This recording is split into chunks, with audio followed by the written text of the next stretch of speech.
Tawa minta Perdana Menteri menyatakan apakah komitmen Kerajaan Persekutuan untuk membantu menyelesaikan isu bekalan air di Sabah sebagaimana yang dinyatakan dalam Konvensyen Nasional Kerajaan Perpaduan baru-baru ini, termasuk pendekatan mengambil alih pengurusan air di Sabah sebagaimana yang dilaporkan oleh media tertentu yang dikhawatiri bertentangan dengan semangat Perjanjian Malaysia 1963 MA63 dengan izin, dan apakah peranan bahagian hal ehwal Sabah dan Sarawak Jabatan Perdana Menteri dalam memastikan komitmen ini dilaksanakan? Terima kasih. Terima kasih Yang Berhormat Tawau, terima kasih Yang di-Pertua. Saya ambil kesempatan ini juga untuk mengalu-alukan kehadiran dan mengucapkan tahniah kepada wira-wira negara kita yang telah berjaya dalam Sukan C yang lepas, yang hadir bersama kita pada hari ini. Tuan Yang di-Pertua, jawapan kepada komponen pertama dalam soalan tadi adalah tidak, kerana air merupakan salah satu bidang kuasa negeri senarai 2 jadual ke-9 Perlembagaan Persekutuan. Jadi Tawau tidak perlu risau, Kerajaan Persekutuan di bawah pimpinan Tan Bun akan sentiasa menghormati hak dan juga kepentingan negeri, termasuklah bidang kuasa tambahan kepada Sabah dan Sarawak sebagaimana yang terkandung dalam senarai 2A Jadual ke-9 Perlembagaan Persekutuan. Komponen kedua berkaitan dengan peranan BES dalam isu ini. BES bahagian ehwal Sabah Sarawak tidak mempunyai peranan secara langsung. Pertama, kerana isu berkaitan air ini bukanlah isu yang berbangkit dalam isu-isu tertangguh dalam platform perundingan MA63, dan yang keduanya, isu air juga adalah berkait rapat dengan Akta Fungsi-Fungsi Menteri, khususnya Kementerian Kewangan dan juga Kementerian Sumber Asli NREG. YB Menteri ada di sini, dan difahamkan rundingan telah pun bermula. Sebaik saja komitmen kerajaan Yang Berhormat Perdana Menteri tersebut, Yang Berhormat Menteri NREG telah pun mengada perundingan dengan Kerajaan Kelantan, dan Sabah juga kerajaan negeri tengah mengemukakan, memuktamadkan wishlist mereka untuk dikemukakan kepada Yang Berhormat Perdana Menteri dan juga kementerian-kementerian yang bertanggungjawab. Jadi insya-Allah Kerajaan Persekutuan tidak akan menggaguh-gugat hak dan juga bidang kuasa kerajaan negeri Sabah, Sarawak sebagaimana senarai 2A Jadual ke-9 Perlembagaan Persekutuan. Terima kasih. Tawau.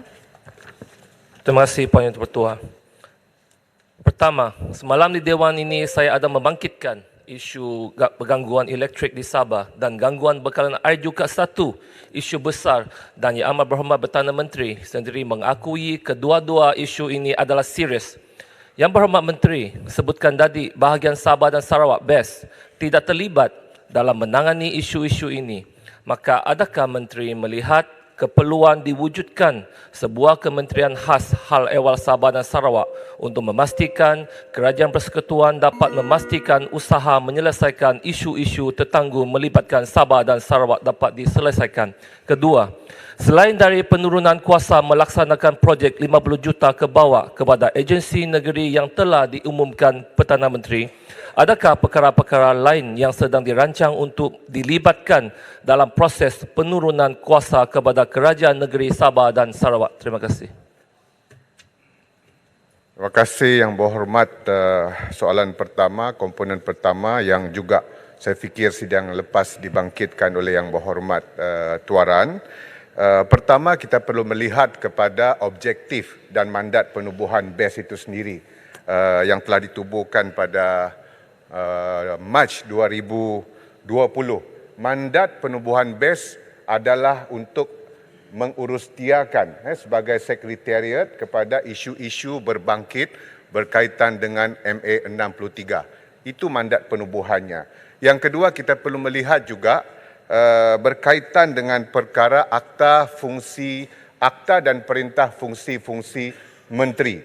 Jadi isu-isu yang berbangkit dalam MA63 juga, akhirnya isu-isu tersebut disusul dan tanggungjawab itu terletak kepada kementerian-kementerian khusus yang terlibat, MOF, Kementerian Kerja Raya dan sebagainya.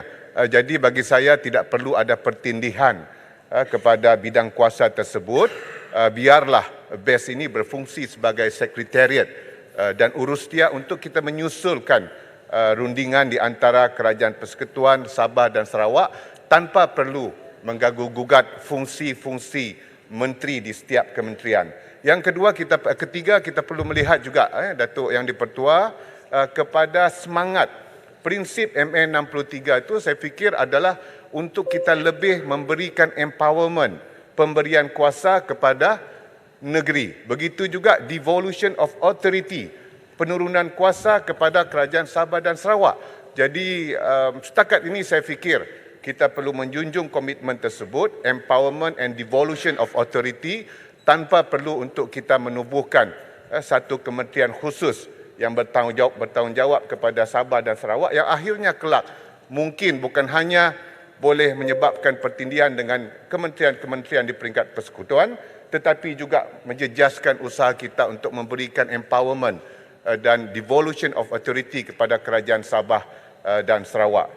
Dan soalan seterusnya, kalau Yang Berhormat mempunyai cadangan-cadangan selain daripada berkaitan dengan 50 juta tersebut, ada perkara-perkara, begitu juga Kerajaan Sabah dan Sarawak yang perlu dilihat. Kita turunkan kuasa lagi kepada negeri-negeri, kita mengharap dan kita akan susul dalam platform kita. Yang penting, kita mengharapkan komitmen tinggi Yang Amat Berhormat Tambun ini bukan hanya digerakkan oleh beliau sendiri tetapi perlu didokong oleh semua ahli jemaah menteri dan juga pelaksana dan penggubal dasar di peringkat persekutuan untuk memastikan kita dapat menjunjung semangat dan juga komitmen yang telah dimulakan oleh para pelopor perjuangan yang menubuhkan tanah air ini. Terima kasih.